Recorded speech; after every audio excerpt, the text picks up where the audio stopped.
I know. It's been a long minute since I've reached out to engage with you on the Lungi the Coach platform. Work and life has just been so hectic, but I am pushing through. I am here now. I'm here now. So I want to quickly cover a concept I never got a chance to unpack. Put out a post about 2 months back where I was asking you guys if are you in a future, are you in a reciprocal relationship, or are you in a future faking situationship? So there was obviously a terrible post, zero engagement, which sometimes tends to be the indicator that my posts are doing what I love or I prefer my posts to do, which is to get you guys to introspect and have necessary conversations with self. And a couple of you did that, and you reached out to me in the safety of your privacy. When you asked in my inbox, what is future faking? What does it look like? Some of you were suspecting, could be going or experiencing the same.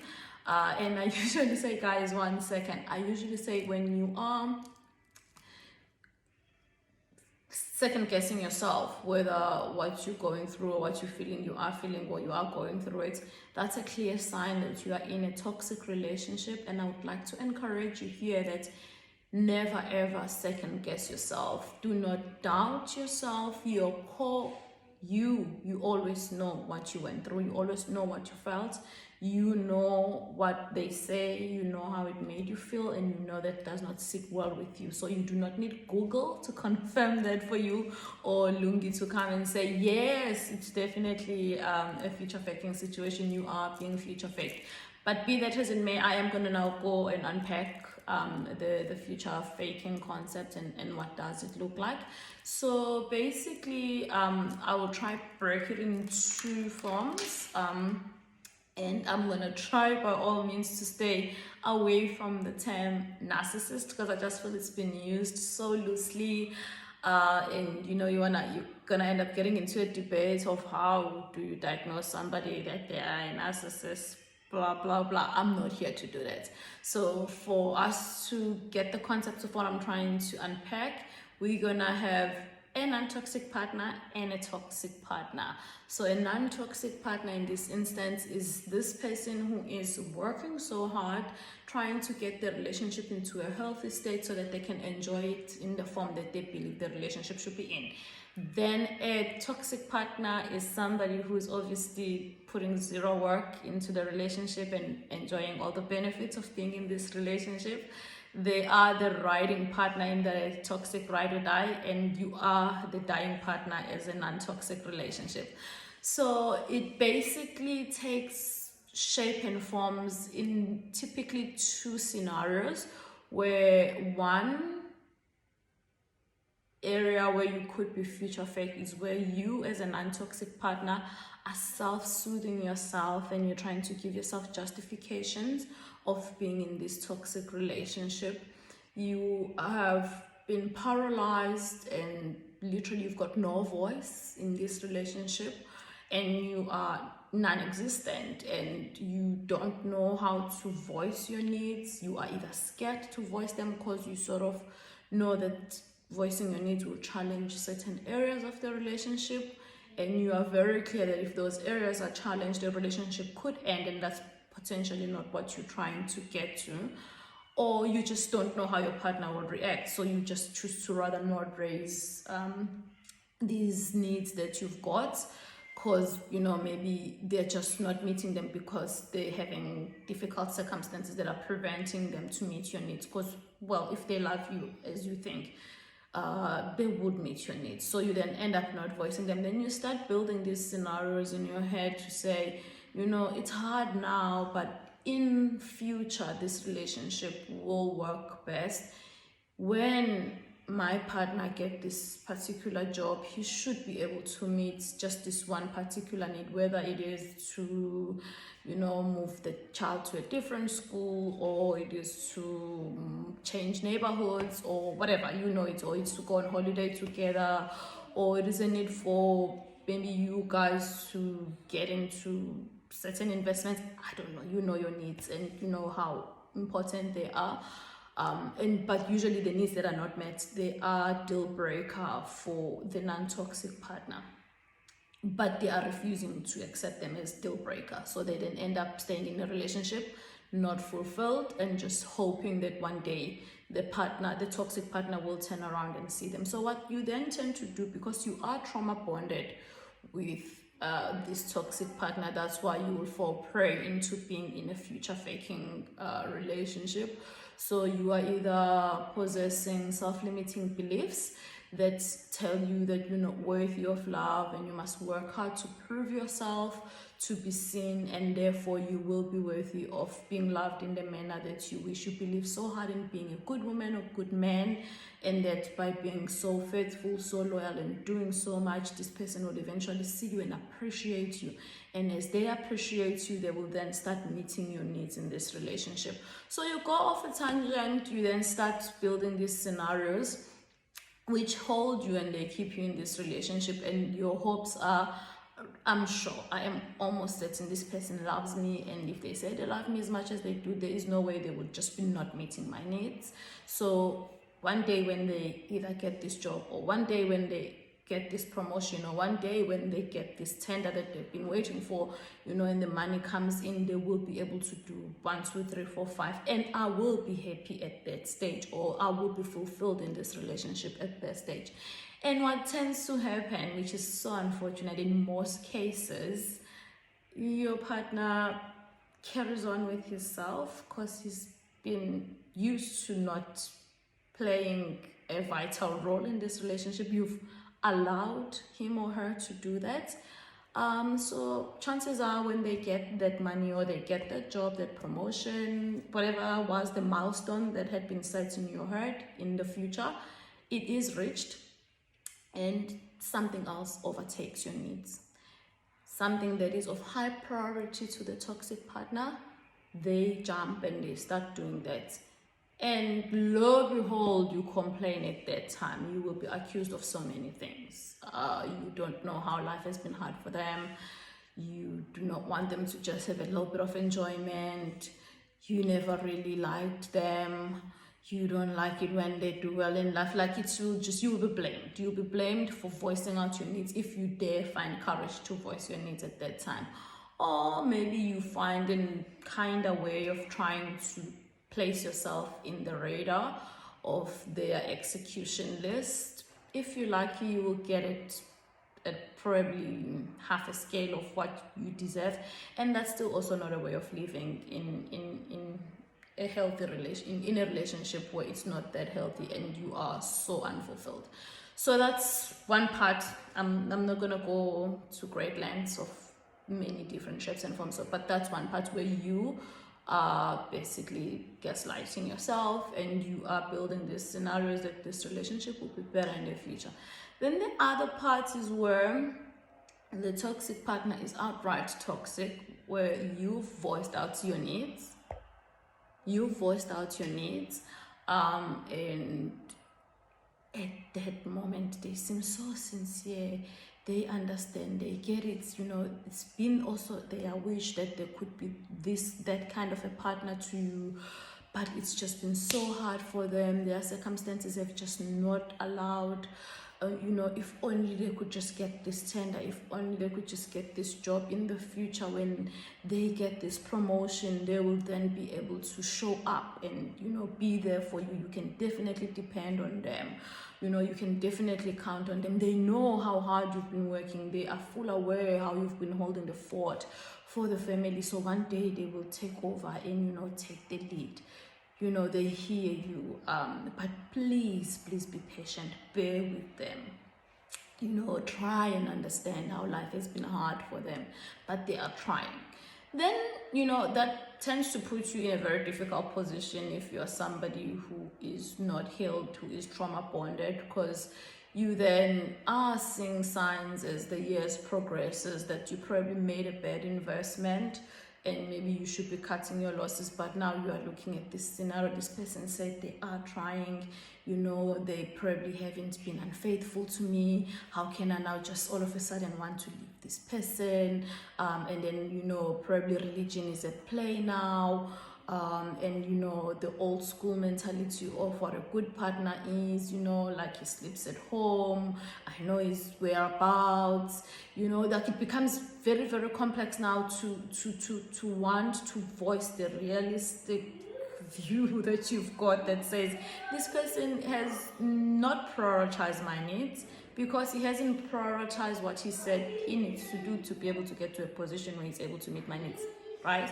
So you guys are probably planning to buy a house together, and this person must get their credit right, so that means they must pay their bills on time, and that means that they can't be buying recklessly, and first thing they're doing is exactly that. So that means their credit won't be right, and that means you guys will never buy a house together. So it keeps rolling and rolling. So it's a clear sign that it's not a priority for them, for you guys to buy this house together. But then, you know, because they keep coming back, they know your love language, and at a fight or at a breaking point where you've heard it, they then say the right things at the right time. They do know you, they know your love language, they've learned you, they are learning you to keep pulling you back when you are about to leave, or when you are just holding them to account.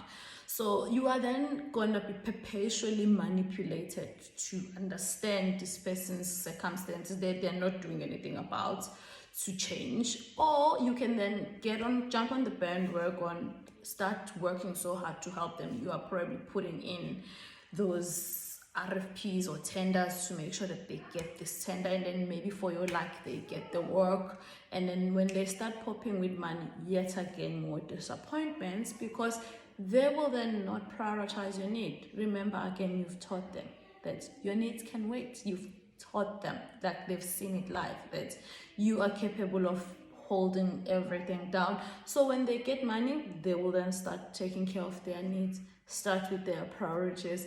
And with a toxic partner, then when you hold them to account, this is when hell breaks loose, because they will gaslight you to the end. They will start talking you down, then the toxicity will rise up because they can't be held accountable. So you are then now accused of being selfish, because you were now helping them not from the goodness of your heart. You were helping them so that you can control them. That's what they will accuse you of. They will accuse you of being selfish and wanting everything that they ever work for to belong to you, so you don't ever want to see them succeed. It's just going to be this perpetual, you know, cycle. Even if they end up giving you what you want, sometimes it's not of the purest of heart, or you're just so drained and you become bitter, because it's a recipe of you ending up bitter. Because as you are helping them meet these milestones so that they can eventually meet your needs, you are putting your own needs in the back burner, right? As you are being the lead or holding the fort for the family, and they are not participating or contributing or doing anything, you are shortchanging some of your needs that obviously you probably don't have enough funds to get to, time to get to, resources to get to, because you now must pour everything into the household, because you are just running the household by yourself with the hopes that one day this person is going to turn around and say, oh, my poor baby, you've been making so hard, let me just thank you. It will never happen. Then you become bitter, then the relationship goes pear-shaped even more, because the toxicity levels will be now higher, where you will be constantly rubbed off the wrong way, because the future will eventually come, and then it will confirm to you that what you were being told is not happening. So you were being future faked just to hang in this relationship, and then these promises keep being made for a better future. So the relationship isn't worth being in it in its true sense now. So that's how you should actually just assess it. Is this partner being sensitive? Is this partner being kind? Is this partner, you know, being considerate? You know, regardless of money, because, you know, the reality is some relationship, yes, they do need a little bit of money, and then they can get into a better state, but they are healthy relationships in their true form. You know, the partners are supportive of one another, they're genuinely kind and caring, you know, they're sensitive to each other's needs. Even without money, they are still able to prioritize one another. So then when they get money, then that just heightened. But there's some relationship where there is none of that. This person is rude to you, this person is mean, this person is selfish, all they think about or care about is themselves, and you sitting there thinking maybe when they get a little bit of money in the future, they will then be able to remember to get you a birthday cake. and be considerate. No, they will not. They will go get the best sneaker or whatever there is that they were thinking of or dreaming of that they couldn't get for themselves. That's just how it works out. And if you are then finding yourself in that kind of a situation or relationship, you most likely are trauma bonded with this person, and you are most likely believing that you must perform for love. You must prove yourself in order to be worthy for love. You must fight for love. And love is very easy. Love is not hard. Love doesn't necessarily actually need to be worked on. You can work on yourself to show up as the best partner in the relationship, but relationship and love shouldn't really be needing that much work on for them to stand a chance. So I think when you suspect that you are going through those things, check out that you aren't suffering from being a people pleaser. Check out if you are not holding beliefs about yourself that says you are not worthy of love, you are not worthy to be loved. And those are the things that we then work through to help you see yourself and see your value. Then you make better decisions for yourself. And we never prescribe decisions. We never will tell you to leave a relationship or a marriage. It becomes your decision when you know what's good for you. Some people heal themselves, they find a voice, they voice out their needs, and their needs are met because partners, do tend to rise up to the occasion and be fair and participate fully in the relationship. In some instances, partners always knew of the needs, and the one that had been speaking the most gets tired of speaking, and they find a way to meet their own needs, and that probably means the end of the relationship.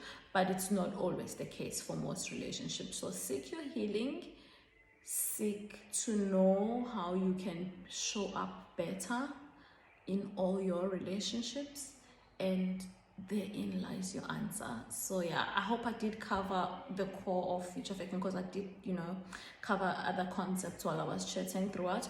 But future faking in its sense is the relationship you're in now does not meet your needs, you are not fulfilled, and everybody in that relationship start thinking that it's gonna get better next year, in the future, when this event happens, and it never does. So even when the event takes place, the fulfillment never comes through. If it does, it comes in a form or a shape that you didn't vision, and it's still not enough, because obviously it's taking you this long to get to that.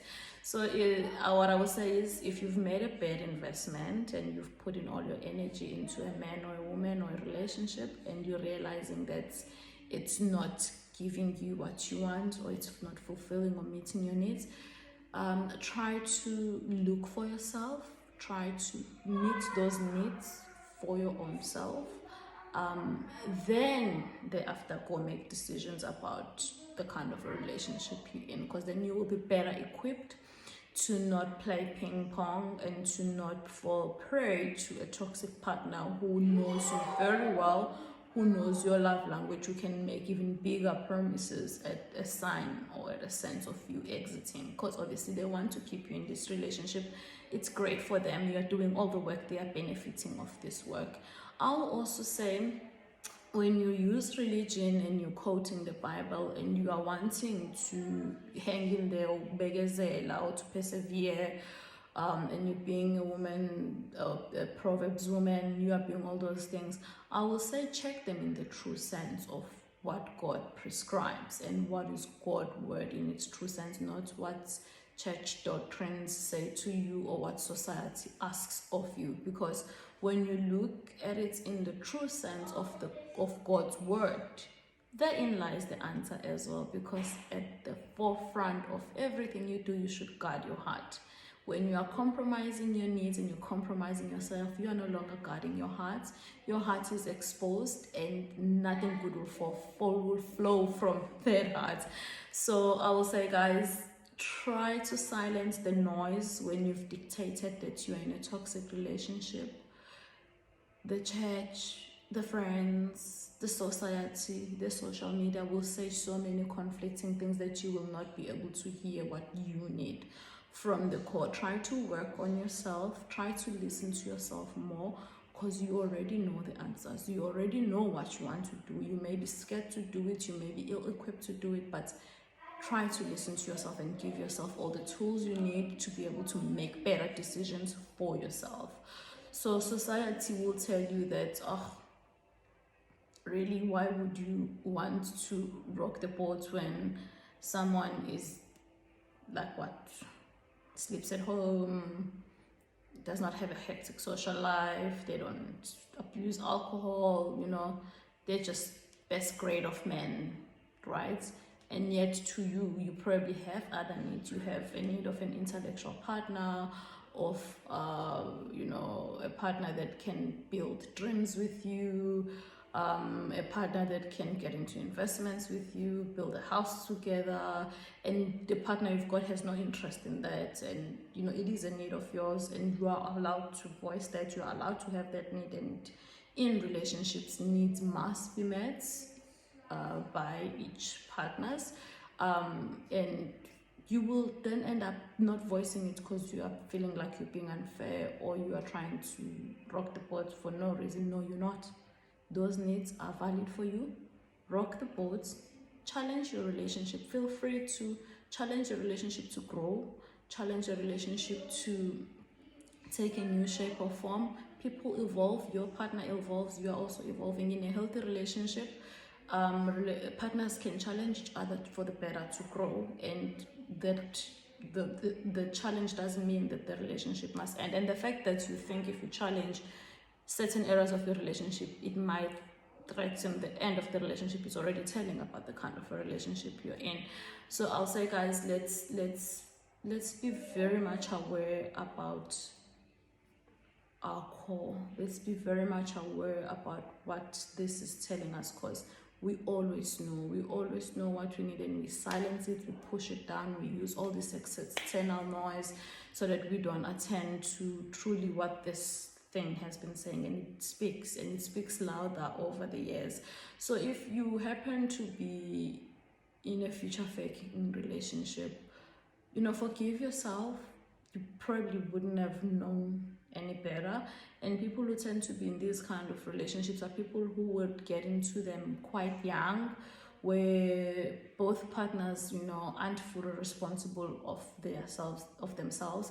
They're either still under the care of parents, or they're still studying, or it's just the first few years of working, so everybody's still building towards something. So it's very easy to fall prey into buying into a vision, buying into a goal that will get you guys into this next level. When you have a need of having shelter, then the shelter will be met when person A gets a job, and so then that becomes the basis of your relationship. So if you are then with a healthy partner, those things get realized when the milestones are reached. But if you are with a toxic partner, then they never get realized, because when the milestones are reached, they put themselves first and ask you to keep waiting on your needs. Also, one thing that we must remember is that in a loving relationship, you do not need to be unfairly understanding, and you do not need to be the only understanding partner for the relationship to work. If you then don't understand, and you must ask yourself that all the time, that if I was to be not understanding of all of this, will there still be a relationship here? And then again, that's your answer, because you know how much you've taken that you shouldn't have, how much you've enjoyed that you shouldn't have, all in the name of, I just need to be a little bit patient, because in future it will get better. I just need to be a little bit patient, because when this thing happens, my partner will be a better partner. And unfortunately, they never do. If they do, they don't fully meet it to the T, or they never commit all the way. So yeah, I can go on for forever. I had given myself a cap of 30 minutes to engage you, so I'm gonna end it here. You know where to find me. I'm on at Lungi the Coach on Instagram, on TikTok. I've joined TikTok, and I'm also on Lungi the Coach on Facebook, and my number is also available if you press the link in the bio. My number is available there. You can reach out to me to help you unpack this concept, but more than anything, to help you, heal your childhood traumas, to help you conquer these self-limiting beliefs, and help you get to live to your full potential, where you are not living off the breadcrumbs and you are not taking second best or living from that least toxic positivity. No, we are thriving, we're not survivors. So yeah, reach out to me. We can journey with you alone, with you and your friends, with you in a group session. Yeah, I'm available. Reach out to me. So yeah, guys, that's all I really wanted to chat about. You can gaslight yourself and put yourself in a future faking relationship by volunteering to be understanding, or you can be manipulated to be understanding. Yeah, bye guys, it's been nice to engage. Let's chat again. Oh, I'm also on YouTube, but very few videos are there. I'm gonna grow the channel. Yeah, so tell me what you want to see, then I'll put that out more. Cheers guys, bye.